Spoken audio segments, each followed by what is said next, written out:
இந்தியாவில் புனித பூமின்னு ரெண்டு இடங்களை சொல்லுவாங்க. ஒன்று கங்கை கரையில் இருக்கிற காசி, இன்னொன்று வங்காள விரிகுடா கரையில் இருக்கிற ராமேஸ்வரம்.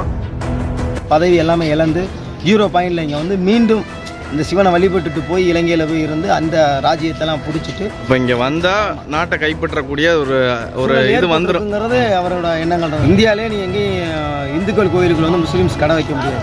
ஆனால் இந்த கோயிலில் மட்டும்தான் முஸ்லீம்ஸ் உள்ள வந்து கடை இருக்குது. கோயிலுக்குள்ளேயே இப்போயும் இருக்குது கோயில்.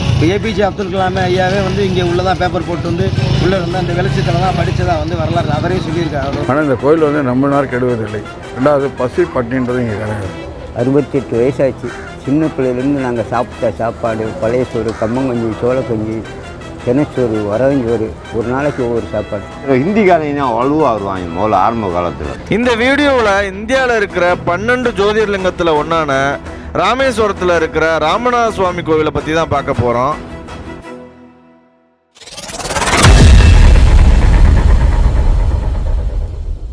வணக்கம் மக்களே. பின்னாடி என்ன இருக்குன்னு தெரியுதா? பின்னாடி நம்ம ராமநாத சுவாமி கோவில் இருக்குது. இப்போ ராமேஸ்வரத்தில் இருக்கோம்.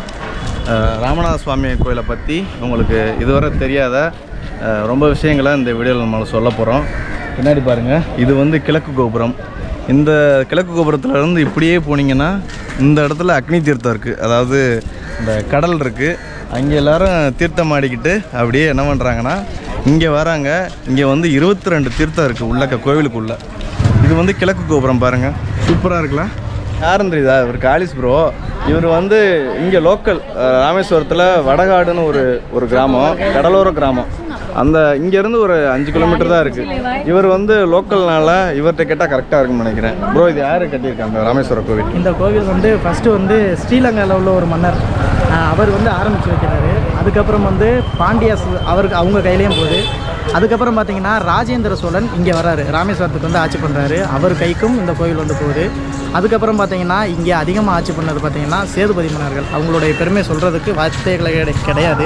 அந்த அளவுக்கு ரொம்பவுமே விசேஷமானவங்க. அவங்க கையில் போனதுக்கப்புறம் தான் இந்த கோவிலை வந்து ரொம்பவுமே பெருசு பண்ணி கட்டுறாங்க. ஆரம்ப காலகட்டத்தில் இந்த இடம் வந்து வெறும் சிவலிங்கம் மட்டும்தான் உள்ளே இருந்ததாக வரலாறு. ஆரம்பத்தில் வந்து இந்த கூரைக்கோட்டைகள்லாம் இருந்ததாக வந்து எங்களோட மூதாதையர் முன்னாடி இருக்கக்கூடிய இவங்களாம் சொல்லுவாங்க. மீனவ மக்கள் தான் இங்கே அதிகமாக வந்து உலைக்குடான் கிராம பகுதி தான் மீனவ மக்கள் அதிகமாக இங்கே இருந்திருக்காங்க. இந்த கோயில் சார்ந்து யாருமே இல்லை. அப்போ அந்த காலகட்டத்தில் இந்த கோயில் வந்து தனியாக இலங்கை மன்னர் இங்கே வர்றார். அங்கே உள்ள பதவியெல்லாம் இது எப்படின்னா 2000 வருஷத்துக்கு முன்னாடி எல்லாம் கூடவே இந்த கோயிலெலாம் ஆரம்பிக்கிறதுக்கு முன்னாடி காலங்களில் இலங்கை மன்னர் தான் இங்கே ஒருத்தர் வந்து எல்லாத்தையும் இழந்துட்டு இங்கே வர்றார். வரும்போது இந்த இடத்துல ஒரு ஒளிய விளக்கு இருக்கிறத பார்த்துட்டு இங்கே வந்து பார்த்துட்டு அவர் வேண்டிக்கிட்டு போகிறார். வேண்டிட்டு போகும்போது அவருக்கு ஒரு கண்டக்டில் ஒரு விஷயம் என்ன சொல்கிறாங்கன்னா, குழந்தை இல்லாமல் அவர் வந்தார், குழந்தை கொடுத்தா சொல்கிறாங்க. இன்னொரு தான் பதவி எல்லாமே இழந்து 0 பாயிண்டில் இங்கே வந்து மீண்டும் இந்த சிவனை வழிபட்டுட்டு போய் இலங்கையில் போய் இருந்து அந்த ராஜ்யத்தெல்லாம் பிடிச்சிட்டு அந்த கோயிலெலாம் அந்த கிழக்கு பகுதியில் போய் நான் வந்து மேற்கு பகுதியில் போய் அடைஞ்சேன். அதுக்கு நான் வந்து ஏதாவது ஒரு நன்றி கடன் பண்ண சொல்லிட்டு அப்போ இருக்கக்கூடிய மன்னர்கள் மூலமாக இங்கே தொடர்பு கொண்டு இந்த கோயிலை கட்டினா தான் வரலாறு. இலங்கை மன்னர் தான் இதுக்கு வந்து கல் இதுக்கெல்லாம் கொடுத்ததா வரலாறுகள் இருக்குது. அப்போ இங்கே வந்தால் நாட்டை கைப்பற்றக்கூடிய ஒரு இது வந்துருங்கிறது அவரோட எண்ணங்கள் இருந்தது. அப்போ அப்போல்லாம் கஜினி முகமது போகிற இடத்துல இந்த ஊருமே என்ன கஜினி முகமதோட கண்ட்ரோலில் போய் தான் ரிலீஸ் ஆயிரு. ஒரு காலகட்டத்தில் கோயிலோட வரலாறுகள் எப்படின்னா, முந்தைய காலகட்டத்திலலாம் இது வந்து இந்தியாவிலே நீ எங்கேயும் இந்துக்கள் கோயிலுக்குள்ள வந்து முஸ்லீம்ஸ் கடை வைக்க முடியாது. ஆனால் இந்த கோயிலில் மட்டும்தான் முஸ்லீம்ஸ் உள்ள வந்து கடை இருக்கும். கோயிலுக்குள்ளேயே இப்போயும் இருக்குது கோயில் கடைகளில் முஸ்லீம்ஸ் தான் வச்சுருக்காங்க. இன்னும் துவா பண்ணுறதுக்கு அந்த இடத்துல இடம் இருக்குது. அவங்க அது வந்து ரொம்ப இங்கே வந்து ரொம்ப க்ளோஸாக இருப்பாங்க. அப்போ உள்ள மன்னர்களோட இதில் இன்றைக்கி இருந்துக்கிட்டு இருக்காங்க. அதே பின்பற்றி வந்துக்கிட்டு இருக்குது. இந்த அரசாங்கம் பின்பற்றி தான் வந்துக்கிட்டு இருக்கு. நிறையா வரலாறுகள் இருக்குது. ரொம்ப பண்பான ஒரு ஏபிஜே அப்துல் கலாம் ஐயாவே வந்து இங்கே உள்ளதான் பேப்பர் போட்டு வந்து உள்ளே இருந்து அந்த வெளிச்சத்தில் தான் படித்ததாக வந்து வரலாறு அவரே சொல்லியிருக்காரு. அவரோட புக்குகள்லாம் வந்திருக்கு. அது மாதிரி நிறையா இதுகள்லாம் இருக்குது. அந்த மாதிரி மன்னர் வந்து இங்கே கட்டினதுக்கு அப்புறம் தான் அப்புறம் ஒரு அரசர்களுமே இதுக்கு உதவி செய்கிறாங்க. அப்புறம் கடைசியாக வந்து முடிக்கப்படுது பாஸ்கரன் சேதுபதி மூலமாக அது முடிக்கப்படுது. அதுக்கப்புறம் கிழவன் சேதுபதி அதுக்கு முன்னால் இருந்தவங்களாம் இருந்திருக்காங்க. பாஸ்கரன் சேதுபதி மூலம் முடிக்கப்படுது. அந்த முதல் மண்டபம் வந்து பாஸ்கரன் மண்டபம், இந்த கருங்கல்ல கட்டப்பட்டிருக்குல்ல, ரைட் சைடில் கருப்பு சிலை தெரியுதா? ஆமாம், அவர் தான் பாஸ்கரன் சேதுபதி. அவரோட இதெல்லாம் இது வந்து கட்டப்பட்டிருக்கு. அவர் தான் நிறையா வந்து ஆலயங்களுக்கு உதவி செய்திருக்கார். சரி சரி. அப்போ அவர் தானே விவேகானந்தரையும் சிக்காகோ கொண்டு போகிறதுக்கு பொருளாதார உதவிகள் பண்ணி மீண்டும் அவர் இங்கே விவேகானந்தர் வரும்போது அவர் தலையில் சிரசில் கால் வைக்க சொல்கிறாரு. சிரசில் ஒரு அதுக்கு பேர் தான் குந்துக்கால் வலசை. ஆமாம், மன்னரோட சிரசில் கழிச்சு அந்த விதை இதாயிருங்கிறத விவேகானந்தர் சொல்லும் போது அதுக்கப்புறம் குந்துகால் இட்டு அவர் காலில் வாங்குறாரு பாதம் வாங்கி இந்த புதிய அந்த பக்கத்தில் பாஸ்கரன் மண்டபம் இது இருக்குது. அங்கே விவேகானந்தர் தங்கி ஒரு நாள் 3 நாள் சுற்றுப்பயணம் முடிச்சுட்டு திரும்பி அவர் கிளம்புறாரு. நிறைய வரலாறு பாஸ்கரன் செய்தியோட வரலாறுகள் நிறையா இருக்குது. இந்த மண்ணுக்கு அந்த அரசர் குடும்பம் கொடுத்த வரலாறுகள் நிறையா இருக்குது. இப்போ அதெல்லாம் வேறு மாதிரி போய்கிட்டு இருக்கு. இருந்தாலும் அந்த குடும்பத்துக்குள்ள மரியாதைகள் இந்த செஞ்சுக்கிட்டு தான் இருக்காங்க. இப்போ வந்து குமரன் சேதுபதினு ஒருத்தர் இருந்தார். அவர் இருக்கும்போது அவர் தற்காராக இருந்தார். அவருக்கும் நல்லா செயல்பாடுகள்லாம் இருந்துச்சு. இப்போ அவர் இறந்துட்டார். அதுக்கப்புறம் மையன் ஒரு பேர் நாகேந்திரன் சொல்லிட்டு அவர் இப்போ எடுத்து அவர் ஓரளவு பண்ணிக்கிட்டு இருக்காரு. நல்லா போய்கிட்டு இருக்கு. என்ன மக்களுக்கு செய்யலை இன்னும், அவ்வளோதான் எங்களோட கருத்து. இதான் என்ன கருத்துன்னா, மக்களுக்கு தேவைப்பட பொருட்களை பார்த்து முன்னாடி உள்ள காலகட்டங்களில் இப்போ எவ்வளோ ஒரு நாளைக்கு பல லட்சம் பேர் இங்கே வந்துக்கிட்டு இருக்காங்க. அவங்களுக்கு இந்த அவங்களுக்கு செய்யக்கூடிய கடமைகளை செய்யக்கூடியது கொஞ்சம் தவறு. அதை மட்டும் கொஞ்சம் நல்லா பண்ணி கொடுக்க உங்கள் யூடியூப். டாய்லெட் வசதி, தங்குற வசதி, தங்குற வசதி, உணவு வசதியுமே கொஞ்சம் நல்லா பண்ண சொல்லணும். எப்பயுமே உணவுலாம் இங்கே எல்லாம் நிறைய பிரச்சனை இருக்குது. அதெல்லாம் மக்களுக்கு கிடைக்கிறதுக்கு வழியை பண்ணணும். அதே போர்டுகள் இல்லை, மக்கள் நடந்து போகக்கூடிய வழிகள் எதுவுமே கரெக்டாக காமிக்கலை. ஒரு ஆலயத்துக்கு கோயிலுக்குள்ளே இருக்கக்கூடிய சிவாலயம் மட்டும் கும்பிட்டு வந்துடுறாங்க. உள்ள பார்வதி சன்னிதி எங்கே இருக்குது, நடராஜர் சன்னிதி எங்கே இருக்குது, இதுக்கெல்லாம் போர்டுகள் பெரிய போர்டுகள்லாம் இல்லை. அந்தந்த மொழியில் வச்சாலும் கூட வரக்கூடிய யாத்திரை இன்னும் நம்மளோட இந்த கோயில் வளரும், இன்னும் பிஸ்னஸ் கூடும். அதோட வரலாறுகளை வந்து மக்களுக்கு தெரியப்படும். ஆனால் வருஷத்தில் கோடிக்கணக்கான பேர் வந்துக்கிட்டு போகிறாங்க. மாதந்தோறும் குறைஞ்சபட்சம் உண்டியல் வசூல் 3 கோடி 2.5 கோடி வந்துக்கிட்டு தான் இருக்குது. உண்டியல் வசூல் வராமலாம் இல்லை. அது மக்களுக்கு வெளிச்சமாக கொடுத்துக்கிட்டு தான் இருக்காங்க. தங்கம் கலந்து கொடுத்துக்கிட்டு தான் இருக்காங்க.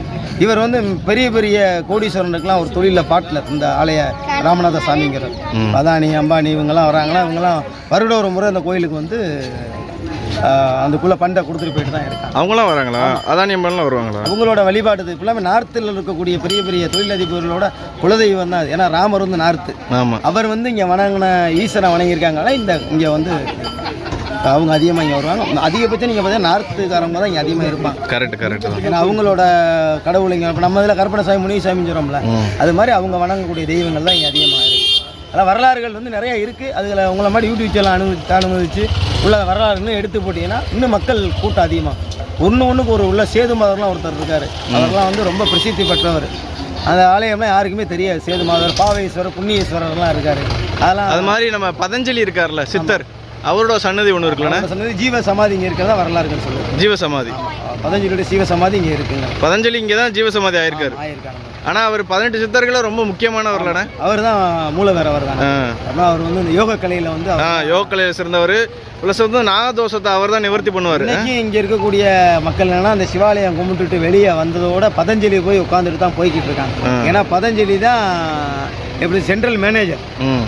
இவங்களுக்கு பூரா என்னென்ன செஞ்சு கொடுக்க போட்ட நோட்டீஸுக்கு பூரா அவர் தான் இங்கே சைன் பண்ணி அனுப்பணும். ராமநாத சாமி சைன் பண்ணி அனுப்புனதா அவங்களுக்கு வந்து சக்ஸஸ் ஆகி அவர் தான் இது மாதிரி ஒரு கணக்கு பிள்ளை சண்டிகேஸ்வரர் மாதிரி இங்கே மொத்தத்தில் இங்கே அவரோட நெட்வொர்க் தான் இந்த சூப்பர்ண்ணா. இது வந்து ராமரோட மனைவியை வந்து சீதையை வந்து ராமனை வந்து சிறை கொண்டு போயிடுறாரு. அதுக்கு அடுத்து என்னென்னா, அந்த சிவ கொண்டு போனதுனால ராவணனை கொன்றதுனால பிரம்மகத்தி தோஷம் ஏற்படுது. அவர் சிவபக்தர்னால சரி அந்த தோஷை நிவர்த்தி பண்ணுறதுக்காக சீதையை மீட்டுட்டு வந்துடுறாங்க. மீட்டுட்டு வந்து இந்த பகுதியில் வந்து என்னென்னா சிவலிங்கம் பிரதிஷ்டை பண்ணி கும்பிடணுங்கிறத ஆஞ்சநேயரை வந்து நேராக வந்து கைலாசம் அனுப்பிடுறாங்க. ஆஞ்சநேயர் கைலாசம் போயிட்டு வர்றதுக்குள்ளே அந்த சிவ பூஜை பண்ணக்கூடிய டைமிங் முடிய போகுது. அப்படின்னால சீதா பிராட்டி அம்மா என்ன பண்ணுறாங்க, மண்ணில் சிவலிங்கம் பிடிச்சிடறாங்க. கடல் மண்ணிலே சிவலிங்கம் பிடிச்சிடறாங்க. அதோடு அங்கேருந்து ஆஞ்சநேயர் கொண்டு வந்த லிங்கமும் இருக்கும்போது என்ன இந்த மாதிரி நான் கொண்டு வந்த லிங்கத்துக்கு நீங்கள் பூஜை பண்ணலைங்கிறத ராமர்கிட்ட வந்து கோபம் கொள்கிறார். கோபம் அன்பின் மித்தமாக கோபம். அவர் ஆஞ்சநேயரோட நட்பை புரிஞ்சுக்கிட்டு இங்கே பிரதிஷ்டை பண்ணியிருக்கக்கூடிய 2 சிவலிங்கம் தனியாக இருக்கும். காசி விஸ்வநாதர், காசி விசாலாட்சி, ஒன்று ஆத்மலிங்கம் ஆஞ்சநேயர் பக்கத்தில் 18 ஆஞ்சநேயர் பக்கத்தில் இருக்குது. அதனால் அதுக்கு இந்த லிங்கங்களுக்கு மட்டும்தான் அர்ச்சனையும் அலங்கார பூஜையும் நடக்கும். உள்ளே இருக்கக்கூடிய அந்த சீதை பிடிச்ச சிவலிங்கத்துக்கு அதான் கர்ப்பகிரகத்தில் இருக்கு. ஆமாம், அந்த கர்ப்பகிரகத்தில் உள்ள சிவலிங்கத்துக்கு வந்து அலங்காரம் கிடையாது. அப்பப்போ அபிஷேகம் பண்ணி அப்பப்போ முடிச்சோம். அதனால தான் அந்த காட்சியிலிருந்து கொண்டு வரக்கூடிய தீர்த்தங்களை இங்கே அபிஷேகம் பண்ணாலும் அந்த தீர்த்தம் மண் லிங்கத்துக்கு தான் இங்கே அபிஷேகம் பண்ணுவாங்க. பாக்கி அந்த 2 லிங்கத்துக்கு அபிஷேகம் பண்ணி அலங்காரம் காலையிலே பண்ணிடுவாங்க. காலைல ஸ்படிலிங்க பூஜைங்கிற அது தனி மெத்தடு. அது சமீப காலங்களாக அது கொஞ்சம் பிரசித்தியாக போட்டுருக்காங்க. அப்போ வந்து அனுமன் கொண்டு வந்த லிங்கத்துக்கு மட்டும்தான் பூஜை. ஆமாம், அனுமன் கொண்டு வந்த லிங்கம் தான் காலைல அந்த பூஜை நடக்கிறது, அலங்கார பூஜை நடக்கிறது.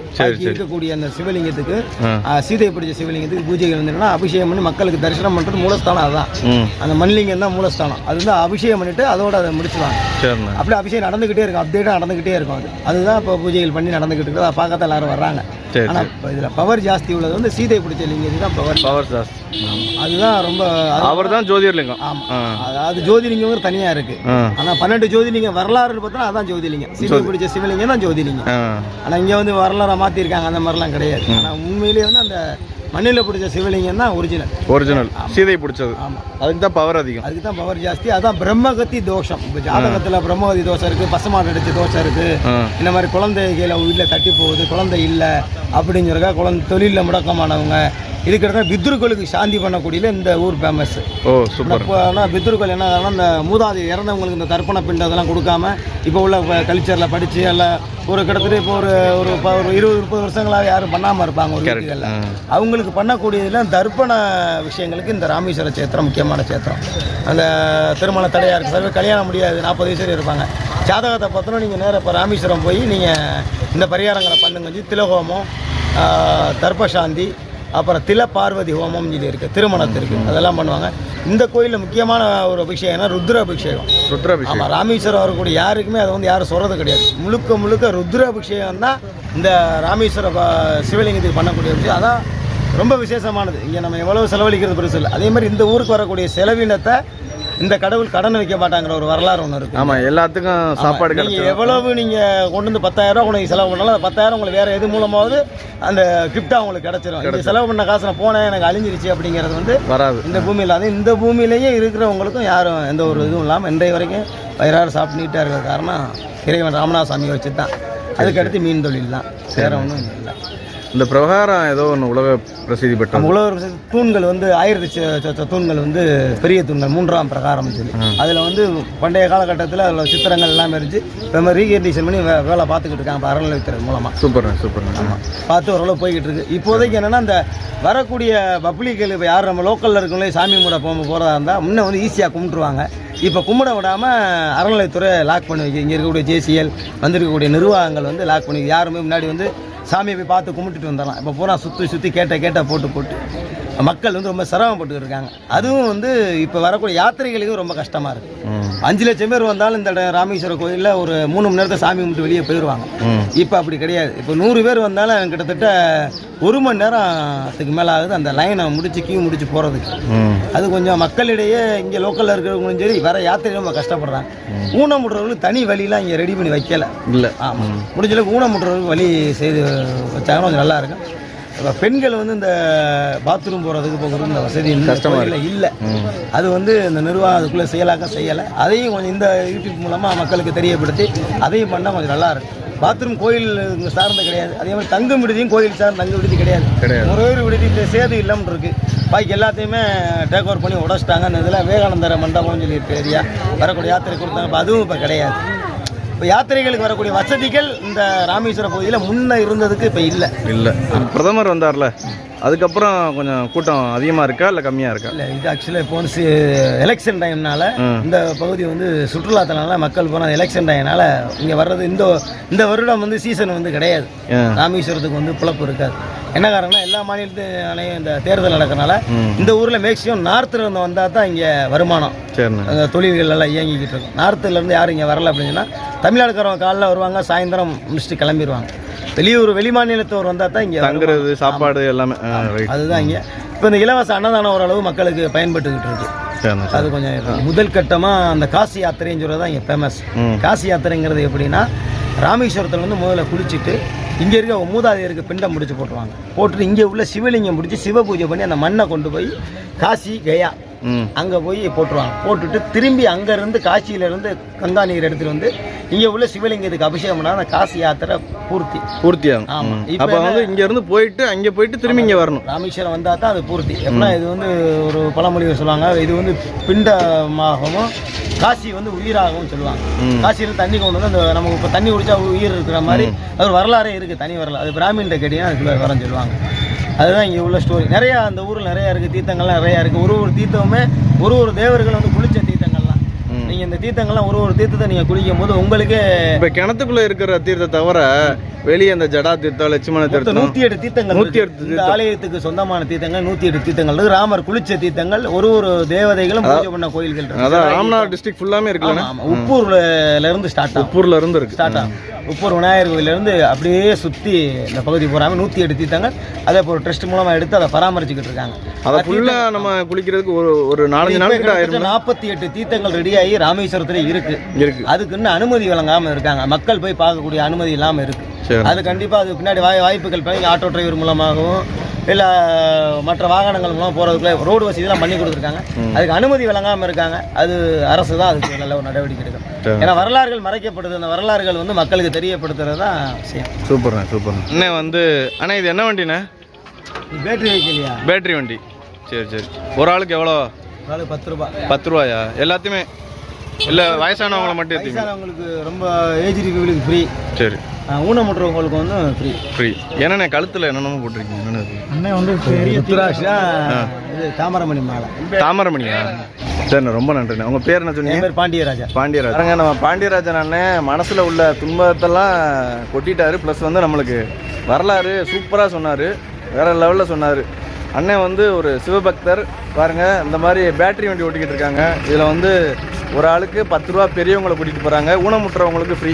ரொம்ப நன்றிங்க. 55 வயசு 58 வயசுக்கு மேலே போகிறவங்களுக்கு ஃப்ரீ தான். ஃப்ரீ. ரொம்ப நன்றி. அப்படி தான் இந்த ட்ரெஸ்ட்டில் கொடுத்துருக்காங்க. சேவையாக தான் பண்ண சொல்லிட்டாங்க. பணம் ஒரு முக்கியம் கிடையாது. ரொம்ப நன்றிண்ணே. ரொம்ப நன்றி அண்ணா. பயண இந்த ராமேஸ்வரம் கோயிலில் வந்து 7 வருஷம் ஆகுது. என் பேர் சேகர். வயசு எனக்கு 65 ஆகுது. இந்த ராமநாதன் கோயிலில் வந்ததுலேருந்து எனக்கு எந்த ஒரு பிரச்சனையும் இல்லை. பசி பட்டினி எதுவுமே இல்லை. நல்லபடியாக தான் இருக்குது. இந்த கோயிலில் வரவங்களும் நல்லா தான் இருக்காங்க. அடுத்தது இந்த கோயிலை நம்பி வரவங்க யாரும் கெட்டு போனதே கிடையாது. நல்லா தான் இருக்காங்க. நல்ல மண் இது. நல்ல ஊர். நல்ல செழிப்பான ஊர். வீட்டில் உள்ளவங்களாம் எப்படின்னா பணம் இருக்கிறது தான் உலகம். ஒரு சின்ன ஒரு ஆக்சிடென்ட் ஆகி கை உடைஞ்சு போச்சு. இந்த கை உடைஞ்சதால் எனக்கு ஆப்ரேஷன் பண்ண ட்ரீட்மெண்ட் பார்க்கறதுக்கு எல்லாம் மூஞ்ச பார்க்க ஆரம்பிட்டாங்க. சரி இதான் இப்படி இருக்கும்போது நம்ம என்ன அடுத்தவங்க பாரமாக இருக்கக்கூடாது. எங்கேயோ போயிட்டு எங்கேயோ வந்து தூத்துக்குடி போயிட்டு எங்கேயோ வந்து இங்கே ராமேஸ்வரத்துக்கு வந்தேன். ஆனால் இந்த கோயில் வந்து நம்மளார் கெடுவதில்லை. அது ஒன்று. ரெண்டாவது பசி பட்டின்றது இங்கே கிடையாது. எப்படியோ அந்த ஆண்டவன் எப்படியோ டைம் படியாக இருந்ததான். மற்றபடி செலவோ எதுவோ எந்த ஒரு பிரச்சனையும் கிடையாது. நிம்மதியாக வாழ்க்கையில் நிம்மதியாக லைஃபாக தள்ளி தான் சொல்ல முடியாது. 6 மாதம் இருப்போம்னா 3 மாதம் எங்கே வெளியே போடணும்னு சொல்ல முடியாது. அது ஒரு நல்ல காலம் ஒன்று எதிர்பார்த்துங்கிறேன். இங்கே வந்து முன்னோர்கள் தோஷத்தை தீர்க்கிறாங்க இந்த கோயிலில். ரெண்டாவது இந்த கோயிலுக்கு வந்து வடநாட்டிலேருந்து தான் நிறைய பேர் வராங்க. தமிழர்களை விட வடநாட்டில் ரொம்ப பயபக்தியாக வந்து இங்கே சாமி கும்பிட்டு போகிறாங்க. தமிழர்கள் கூட அப்படி கிடையாது. பண்ணுறது தர்மம் பண்ணுறது எல்லாமே அவங்கள மிஞ்சி எதுவுமே கிடையாது. இந்த கோயிலில் வந்து ஒரு பவர் இருக்குது. நம்பி வரவங்கள யாரையும் இது பண்ணுறது கிடையாது. நம்ம ஃபஸ்ட்டு இங்கே தான் யாத்திரை பணியாளராக இருந்தேன். சரி. இப்போ உள்ள காலகட்டம் வரும். அப்போ வெறும் குதிரை வண்டியாக தான் இருக்கும். அப்போது மணலாக தான் இருக்கும். பஸ்ஸு போக்குவரத்து எதுவும் கிடையாது தலைவா. பஸ்ஸு போக்குவரத்து கிடையாது. உள்ள 22 கிணறு இருக்கும். தேத்து தொட்டி. அதையாக 1 ரூபா டிக்கெட்டு 1.5 ரூபா இறச்சி ஊற்றுருக்கு. கடலில் குளிச்சுட்டு ஈரத்தோடு போகணும். உள்ள 22 கிணறு இருக்குது. புயல் வந்தப்போ இருந்தீங்களா நீங்கள்? 64 புயல். நான் 67 தான் தலைவா பிறந்தேன். 64 தான் புயல். பயங்கரமான புயல். தண்ணி இது கொண்டு கோயில் வாசல் வழி வந்துச்சு. அது ஆடி அமாவாசை டயத்துக்கு தான் கூட்டம் வலுவான கூட்டம் வரும். இப்போதான் உங்கள் கூட்டம் பஸ்ஸு பாலம் கட்டினோன்னு ஏரியா பயங்கரமாக டெவலப் ஆகி போச்சு. ஹிந்திக்காரங்க தான் வலுவாக வருவாங்க முதல்ல ஆரம்ப காலத்தில். ஹிந்தி, கன்னடம், தெலுங்கு, மராட்டி, குஜராத்தி இப்படி பல ஊரில் வந்து ஆள் வருவாங்க. ஃபாரின்ஸ்ன்னு ஏகப்பட்ட பேர் வருவாங்க. வெள்ளக்காரங்களும் வருவாங்க. அப்போ வந்து அதை 4 நாள் 5 நாள் தங்குவாங்க யாத்திரைக்காரங்க. உங்கள் பேருங்கய்யா? ராமர். 68 வயசாச்சு. சின்ன பிள்ளையிலேருந்து நாங்கள் சாப்பிட்ட சாப்பாடு பழைய சோறு, கம்மங்கஞ்சி, சோளக்கஞ்சி, தினச்சோறு, வரவஞ்சோறு, ஒரு நாளைக்கு ஒவ்வொரு சாப்பாடு. ஆனால் கறி சாப்பிடுவோம் டெய்லி. தொழில் பண்ணி தொழில் நட்டமாகிடுச்சு. சரி. தொழில் நட்டமானோடனே போய் எங்கெங்கேயோ வேலை பார்த்தேன். இப்போ வயசான காலத்தில் வேலை கொடுக்க மாட்டாங்க. அதனால் இப்படி வந்து உட்காந்துருக்கேன். மக்களே இங்கே பாருங்கள். உங்களுக்கு தெரியுதா அந்த சிவசிவான்னு ஓடுதில்ல? அது இங்கேருந்து பார்க்க சூப்பராக இருக்குது. கோபுரத்தில் பாருங்கள் 9 கலசங்கள் இருக்குது பாருங்கள்.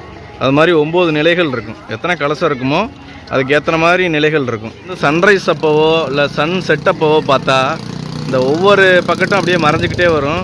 இது இங்கேனா திருவண்ணாமலையில் அப்படி வரும். ஆனால் இந்த பக்கத்து பாருங்கள் சூரியன் வந்து இங்கே சன்செட் ஆகிக்கிட்டு இருக்கு. ஒரு முக்கியமான விஷயம் இந்த கோவிலில் இருக்குது. என்னென்னா உலக புகழ்பெற்ற 3ஆம் பிரகாரம் சேதுபதி மன்னர்களால் கட்டப்பட்டது. அந்த 3ஆம் பிரகாரம் இங்கே இருக்குது. அங்கேருந்து பார்த்தோம் அப்படின்னா அந்த தூண்கள் எல்லாமே ஒரே நேர்கோட்டில் தெரியும். அதுதான் இங்கே விசேஷமான ஒன்று. அதான் அந்த தூண்கள் வந்து மொத்தம் 1212 தூண்கள் இருக்குது. இந்த கோவிலில் பல பேரை வந்து வாழ வைக்கிறாங்க. சாதி மதம் கடந்து எல்லாத்துக்குமே வேலை வாய்ப்பை கொடுக்குறாங்க. ஸோ அப்படியாப்பட்ட சேதுபதி மன்னர்கள் இந்த கோவிலை வந்து ரொம்ப பெருசாக வந்து கட்டுறாங்க.